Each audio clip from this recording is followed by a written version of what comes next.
നമസ്കാരം സുഹൃത്തുക്കളെ, സുഖമല്ല നിങ്ങൾക്ക് എല്ലാവർക്കും. ഞാൻ നിങ്ങളോടൊരു വീഡിയോ കണ്ടു. ജാൻമണിയും നമ്മുടെ എഞ്ചിനീയർ ദാസും ഒരു ഇൻ്റർവ്യൂ കൊടുത്ത് പരസ്പരം സംസാരിച്ചു കണ്ടിട്ടൊരു സംഭവം രസാട്ടോ. ഇവർ നമ്മുടെ ഷഫീന ബീവി എന്ന് പറഞ്ഞ വ്യക്തിയെ ഭയങ്കരമായിട്ട് അറ്റൻഷൻ കിട്ടാനാണോ, സെക്സ്വൽ ഫ്രസ്ട്രേഷൻ എന്നൊക്കെ പറഞ്ഞുകൊണ്ട് വളരെ ഇവരൊന്നും സംസാരിക്കാത്ത ഒരു കാര്യം ഷഫീന ബീവി സംസാരിച്ച പോലെ സംസാരിക്കുന്ന ഒരു സംഭവം കണ്ടു. ഞാൻ നിങ്ങൾക്കൊരു 2 വീഡിയോ ഇട്ടിട്ടോ, നിങ്ങളൊന്ന് കാണിട്ടോ. മലയാളത്തിൽ ആദ്യം പഠിച്ച വാക്ക് ഏതാ? മലയാളത്തിൽ ആദ്യം പഠിച്ച വാക്ക് ഏതാ?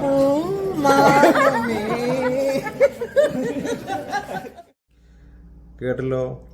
ഇതാണ് എന്താ പറയാ, നിങ്ങൾ മലയാളത്തിൽ ആദ്യം പഠിച്ച വാക്ക് ഏതാണെന്ന് ചോദിച്ചപ്പം പറഞ്ഞ് ഉത്തരം കൊടുക്കുന്നതാണത്. അതുപോലെ തന്നെ നിനക്കതില്ലേടാന്ന് ചോദിക്കുന്നൊരു വീഡിയോ ഉണ്ട്. എന്തില്ലേന്ന് ചോദിച്ചത് ഇപ്പം ഞാനെങ്ങനെ പറയാ, എനിക്കത് പറയാനൊരു ബുദ്ധിമുട്ടുണ്ട്. പറയാത്ത ആളൊന്നുമല്ല കേട്ടോ, ഇങ്ങനെ ഒന്നും കണ്ട് പറയാനൊരു ബുദ്ധിമുട്ടുണ്ട്. ഇവരൊക്കെയാണ് ചോദിക്കുന്നത്. ആ സ്ത്രീക്ക് സെക്സ്വൽ ഫ്രസ്ട്രേഷൻ ആണ്. ഇവരുടെയൊക്കെ ചില വീഡിയോ കണ്ടിട്ടുണ്ടല്ലോ, ഈ ജാൻമണിയുടെ ഇവർ തെറി പറയാൻ നല്ലതെന്ന് തോന്നും. അങ്ങനത്തെ ഓരോ വീഡിയോസ് ഉണ്ട്. ടിപ്പ് പരസപ്പാനി എന്നൊക്കെ പറഞ്ഞ് ഞാൻ ഇപ്പോൾ തിരഞ്ഞപ്പോൾ കണ്ടിട്ടുണ്ട്. പടച്ചുറപ്പ് ഇതിലും നല്ലത് എന്തെങ്കിലുമൊക്കെ പറഞ്ഞിരിക്കുകയാണെന്ന് തോന്നും.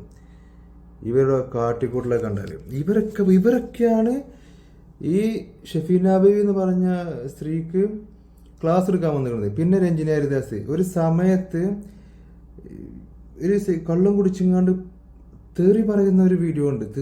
തെറി പറഞ്ഞ് ആരുടെ കൂടെയാണെന്ന് ഞാൻ മറന്നു. ഞാൻ കാരണം വീഡിയോ കുറേ നോക്കിയിട്ടോ, കാണുന്നില്ല. പച്ച തെറിയാ പറയുന്നത്. എന്തൊക്കെയാ പറയണത്? ഈ തെറി എന്ന് പറയുന്ന സംഭവം ഇംഗ്ലീഷിൽ പറഞ്ഞാലും ഹിന്ദിയിൽ പറഞ്ഞാലും ഏത് ഭാഷയിൽ പറഞ്ഞാലും തെറിയാണ്. അതിന് സ്റ്റാൻഡേർഡ് കൂടുന്നില്ല. ഇവര് അന്ന് വന്നപ്പോൾ ഭയങ്കര ഇംഗ്ലീഷ് ആയിരുന്നില്ലേ, അത് ഭയങ്കര ഇത്. ഇവരൊക്കെയാണ് വന്നിങ്ങാണ്ട് ഈ സെക്സ്വൽ ഫ്രസ്ട്രേറ്റഡ് ആണ്, അതല്ലെങ്കിൽ അറ്റൻഷൻ കിട്ടാൻ വേണ്ടിയിട്ടാണ് എന്നൊക്കെ പറഞ്ഞങ്ങാണ്ട് ഭയങ്കര ഡയലോഗ് അടിക്കണത്. ആർക്കാ അറ്റൻഷൻ വേണ്ടത്? ഷഫീന ബീക്കോ? അവർക്ക് വേണ്ടതിനതുണ്ട്. അവർ വീഡിയോ ഇടുന്നുണ്ട്. എല്ലാ യൂട്യൂബേഴ്സിൻ്റെയും പോലെ അവരും കണ്ടന്റ് എടുത്തിട്ടുണ്ട്. അവർ സോഷ്യലായിട്ടുള്ള കാര്യങ്ങളെടുത്ത് വീഡിയോ ചെയ്യുന്നുണ്ട്. അവരെ എല്ലാവരും കാണുന്നുണ്ട്. യൂട്യൂബ് ഉപയോഗിക്കുന്ന എല്ലാവരും അവരെ കാണുന്നുണ്ട്. നിങ്ങളൊക്കെ എവിടെയായിരുന്നു കുറച്ചു കാലത്തിന്? എഞ്ചിനീയർ ദാസ് എവിടെയായിരുന്നു? നിങ്ങൾക്കിപ്പോൾ ഈ വിഷയം കൊണ്ട് നിങ്ങൾ വന്നില്ലേ, അപ്പോഴല്ലേ നിങ്ങൾക്ക് ഇപ്പോൾ ഒരു അറ്റൻഷൻ കിട്ടിയത്? ഇതുവരെ എവിടെയായിരുന്നു? ഉണ്ടായിരുന്നോ? ഞാൻ കണ്ടിട്ടില്ല. ഉണ്ടായിരുന്നോ? എത്ര പേരാണ് ഈ ഇൻസ്റ്റഗ്രാമിലെ റീലൊക്കെ എടുത്തുകൊണ്ട് യൂട്യൂബ് കൊടുത്തിട്ടാ ഇവരെ തല്ലാൻ കിട്ടിയല്ലോ എന്നുള്ളൊരു വടി കിട്ടിയല്ലോ, അത് മനഃപൂർവ്വം ചെയ്യുന്ന പോലെ. നമ്മളൊക്കെ ഇവർക്കൊക്കെ കുറച്ച് സെൻസ് ഉണ്ടല്ലോ എന്ന് വിചാരിക്കുന്ന യൂട്യൂബേഴ്സൊക്കെ വന്നുങ്ങാണ്ട് പറയാണ്. നിമിഷ എന്ന് പറഞ്ഞ ആ പെണ്ണില്ലേ, യൂട്യൂബിൽ വന്നുങ്ങാണ്ട് സബ്സ്ക്രിപ്ഷൻ എടുത്തുങ്ങാണ്ട് വേണ്ടാത്ത ഇത് കാണിക്കണൊക്കെ, അവരെയും മഞ്ജു പിള്ളന്റെ മോളെയും കൂടി കമ്പയർ ചെയ്തെങ്ങാണ്ട് അത് ആർക്കാ മോശം? മഞ്ജു പിള്ളന്റെ മോൾക്കല്ലേ മോശം? ഇവരിതൊക്കെയോ എന്തുകൊണ്ട് അവരെ ചെയ്തില്ല, അവരെ ചെയ്തില്ല, അവളെ ചെയ്തു?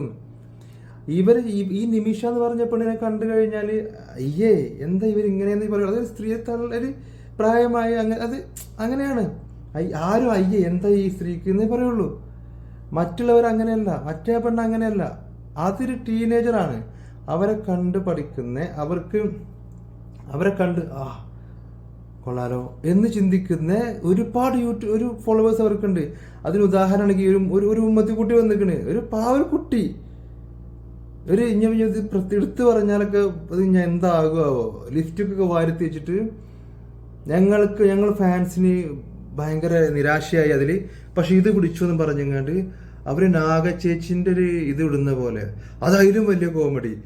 കുളിക്കാതെ വന്ന പോലെ പടച്ചതും പുരാനായ റബ്ബേ, കുളിക്കാത്തൊരു പെണ്ണ് മേക്കപ്പ് ഇട്ടാൽ എങ്ങനെയൊക്കെ അങ്ങനെ. ഞാൻ മറ്റതും ചെയ്യുന്നില്ല കേട്ടോ, അങ്ങനെയാണ്, അതുകൊണ്ട് അങ്ങനെ പറയുന്നത്. അത് ചെയ്തിട്ട് ഭയങ്കരമായിട്ട് നിന്നെ ഞാൻ അത് വാരി ഇത് വാരി. ഞാൻ സത്യം പറഞ്ഞ നാഗച്ചേച്ചി പറയുന്നതിനെക്കാട്ടിലും സൂപ്പറായിട്ട് തോന്നി. കാരണം അടിപൊളി, ശരിക്കും ഒറിജിനൽ. മറ്റൊക്കെ നമുക്ക് റീല് ഡബ്മാഷാനൊക്കെ തോന്നി. ഇത് ശരിക്കും പൊളി, കോലം കണക്കാണ്, വർത്തനം കണക്കാണ്. അങ്ങനെ തോന്നി എനിക്ക് അവരെ പറഞ്ഞപ്പോൾ. ഞാനൊന്നും പറയുന്നില്ല, ഞാനിത് ചർച്ചയാക്കാൻ ഉദ്ദേശിക്കുന്നില്ല എന്നൊക്കെ പറഞ്ഞിട്ട് ഇടയിലൂടെ വന്നിങ്ങാണ്ട് ഓരോ പോസ്റ്റുകൾ ഇങ്ങനെ കാണുന്നു. എൻ്റെ കാലിൽ രോമത്തിൻ്റെ വിലയില്ല, നീ ഇട്ട് കൊതുക് വലയുടെ വിലയില്ല ഞങ്ങൾക്ക്. 97% ആളുകളും അവരെയാണ് സപ്പോർട്ട് ചെയ്യണത്. എനിക്ക് പേടിയായി. അതിനർത്ഥം നീ ചെയ്ത ആ സംഭവം വളരെ അതാണ് എന്നാണ്. അല്ലാതെ ബാക്കി 98% ആൾക്കാരും അത്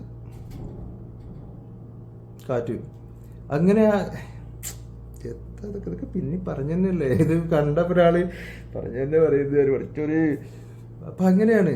അപ്പം അങ്ങനെയൊക്കെ ചില ആൾക്കാർക്ക് ഇതാണ്. ചില ആൾ ഇവിടുന്ന് കാസിഫിൻ്റെ ഒക്കെ വീഡിയോ ഒക്കെ എടുത്ത് കൊടുങ്ങാണ്ട് ഇൻസ്റ്റഗ്രാമിൽ നിന്ന് യൂട്യൂബിൽ ഇടുന്നുണ്ട് കാണിക്കുക. എന്നിട്ട് ഇതൊക്കെ പറയുന്ന ഒരാൾ എന്നാൽ ഡാനിയാണ് പറയുന്നത്. നമ്മൾ വിചാരിക്കുന്ന ചില യൂട്യൂബേഴ്സൊക്കെ ഇവർ പേഴ്സണൽസ് വെച്ചുകൊണ്ടൊക്കെയാണ് ഇവരോട് ഇങ്ങനെ കാണിക്കണമെന്ന് ആലോചിക്കുമ്പോഴാണ്. ഇപ്പൊ കുറെ ആൾക്കാർ സപ്പോർട്ട് ചെയ്യുന്നുണ്ടല്ലോ. എത്ര കമന്റുകൾ നോക്കിയാൽ മതി, സംസാരിച്ച് ശൈലി മോശമായി പോയി, പക്ഷേ ഉള്ളത് കാര്യമാണ്. എന്തുകൊണ്ട് പറയുന്നത്? പക്ഷെ ഇവർക്ക് ഞാൻ പറഞ്ഞല്ലോ, ഇവർക്ക് ഇത് ഒരാളുടെ കൂടെ നിൽക്കണം. ഇതിപ്പം രേണുസുധീൻ്റെ ഒപ്പം നിൽക്കുന്നില്ല, ഇവരുടെ കൂടെ നിൽക്കുന്നൊരു പോസ്റ്റൊക്കെ വന്നായിരുന്നു. അപ്പൊ ഇവർക്ക് നിൽക്കൂല. കാരണം എന്താണെന്ന് വെച്ചാൽ രേണുസുധീൻ്റെ സ്റ്റാറ്റസും അതുപോലെ ഇവരുടെ സ്റ്റാറ്റസും രണ്ട് തെറ്റിലാണ്. ഇവർ ഇത്ര വരെ പോകും, അത്രയൊക്കെ ഉള്ളൂ, എന്തും പറയാം, അത്രേ ഉള്ളൂ. പക്ഷെ ഇവരങ്ങനെയല്ല. ഇവർ എത്ര വരെ പോകും, ഇവരുടെ സ്റ്റാറ്റസ്, ഇവരുടെ പൊസിഷൻ, ഇതൊക്കെ നോക്കിങ്ങാണ്ട് നമ്മൾ എന്ത് പറയണം അങ്ങനെയൊക്കെ ആലോചിച്ച് പറയുന്നവരാണ്. അല്ലെങ്കിൽ രേണുസിനെ കുറിച്ചിങ്ങാണ്ട് കാലം എന്തോ തേച്ചപ്പോൾ അത്തോരം സംസാരിച്ചിരിക്കണ ഷെബിന ബേബി ആരെങ്കിലും എന്തെങ്കിലും തിരുത്തി കൊടുത്തോ?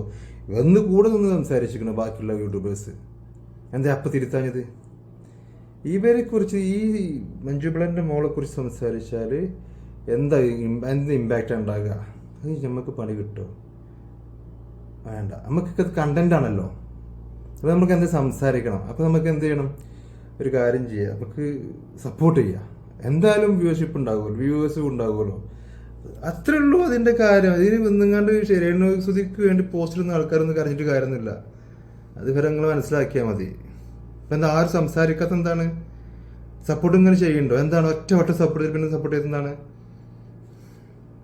അതങ്ങനെയാണ്. പിന്നെ ഓരോരുത്തർ വന്നിങ്ങാണ്ട് ഇങ്ങനെ അവരോട് പേഴ്സണാലിറ്റി ജില്ല ആൾക്കാർ, ഏതോ ഒരു പെണ്ണൊക്കെ കടപ്പുറത്തിലൊരു പെണ്ണൊക്കെ വന്നിങ്ങാണ്ട് എന്തൊക്കെയോ പറയുന്നു. ബിഷപ്പിനൊക്കെ സപ്പോർട്ട് ചെയ്യുമ്പോൾ ഇടയിൽ ഇതൊക്കെ ഇട്ടുങ്ങാണ്ട് പറയുന്നു, എന്തൊക്കെയോ പറയുന്നു. അപ്പം ഞാനിത് എന്താ അറിയോ, ഇത് നിർത്തി, ഈ വർത്താനം നിർത്തി നിൽക്കുമ്പോൾ ഇത് പിന്നെ വരികയാണ്, വേറെ ആരെങ്കിലുമൊക്കെ ഇതും കൊണ്ട് വരികയാണ്. അപ്പം നിങ്ങൾക്ക് ഇതിൻ്റെ വിഷയങ്ങളൊന്നും അറിയാഞ്ഞിട്ടൊന്നുമല്ല. ഒന്നെങ്കിൽ ഇത് നിർത്തുക, അല്ലെങ്കിൽ ഇത് വിടുക. മനസ്സിലായില്ല? അല്ലെങ്കിൽ നിങ്ങൾ കാര്യങ്ങൾ സംസാരിക്കുക. ഇത് ഒരു യോജിക്കും ഇല്ലാതെ ഈ നിമിഷനെയും ഈ പെണ്ണിനും കമ്പയർ ചെയ്യുക. നിമിഷനൊക്കെ വെച്ച് ആരാണ് ഇൻഫ്ലുവൻസ് ആകുക, ആരാകുക? എന്നാൽ ഈ പെണ്ണ് വെച്ചിങ്ങാണ്ട് ആ ഡ്രസ്സ് കൊള്ളാലോ, അവൾക്ക് രസമുണ്ടെങ്കിൽ നമുക്ക് രസമുണ്ടാകും. നമ്മൾ എന്തോരം പെരുന്നാളിൻ്റെ മുന്നൊക്കെ എടാ നമുക്ക് ആ ഡ്രസ്സ് എടുക്കാൻ കേട്ടോ, അല്ലെങ്കിൽ എടി നമുക്ക് ആ ഡ്രസ്സ് എടുക്കാൻ കേട്ടോ, അല്ലെങ്കിൽ നമുക്ക് അവർ പോയതൊക്കെ പോകട്ടോ, അല്ലെങ്കിൽ അങ്ങനെയൊക്കെ എന്തോരം നമ്മൾ പറയുന്നുണ്ടാവും. അങ്ങനെ പറയിപ്പിക്കാൻ കേപ്പബിലിറ്റി ഉള്ളൊരു പെണ്ണാണ് ഇത്. അതുകൊണ്ടാണ് സംസാരിച്ചത്. അതിൻ്റെ ഉദാഹരണമാണ് ഇപ്പോൾ ഒരു പെണ്ണ് വന്നിങ്ങാണ്ട് അങ്ങനെ സപ്പോർട്ട് ചെയ്തോട്ടെ, നല്ല ഡ്രസ്സ് ഇട്ട് വരുമ്പോൾ അത് ഇട്ടോട്ടെ, അത് ഇതിലേക്ക് വഴി മാറരുതെന്ന് വെച്ചിട്ടാണ് ഇത് ഇപ്പം പറഞ്ഞത്. അതിൽ പെണ്ണായത് കൊണ്ടും പെമ്മക്കൾ ഉണ്ടല്ലോ എന്നുള്ള ഓർത്തുകൊണ്ടും അവനവൻ്റെ വീട്ടിൽ നിന്ന് പെങ്ങളോ ഭാര്യയോ അല്ലെങ്കിൽ കസിൻസ് ആരെങ്കിലൊക്കെ ഉണ്ടെങ്കിൽ അവരൊക്കെ പോകുമ്പോഴാണ് ഇതിൻ്റെ ഇത് മനസ്സിലാവുള്ളൂ. ആരാൻ്റെ അമ്മക്ക് ഭ്രാന്ത് പിടിച്ചാൽ കാണാൻ രസം ഉണ്ടാവില്ല. അവരെന്തെങ്കിലും ഇട്ടോട്ടെ, അങ്ങനെ കാരണം അവനാൻ്റെ ആകുമ്പോഴാണ് ഒരു വേദന ഉണ്ടാവുള്ളൂ. മനസ്സിലായില്ലേ? അത്രയുള്ളൂ ഇതിൻ്റെ കാര്യം. ഓക്കെ, എന്നാൽ ശരി എന്നാൽ.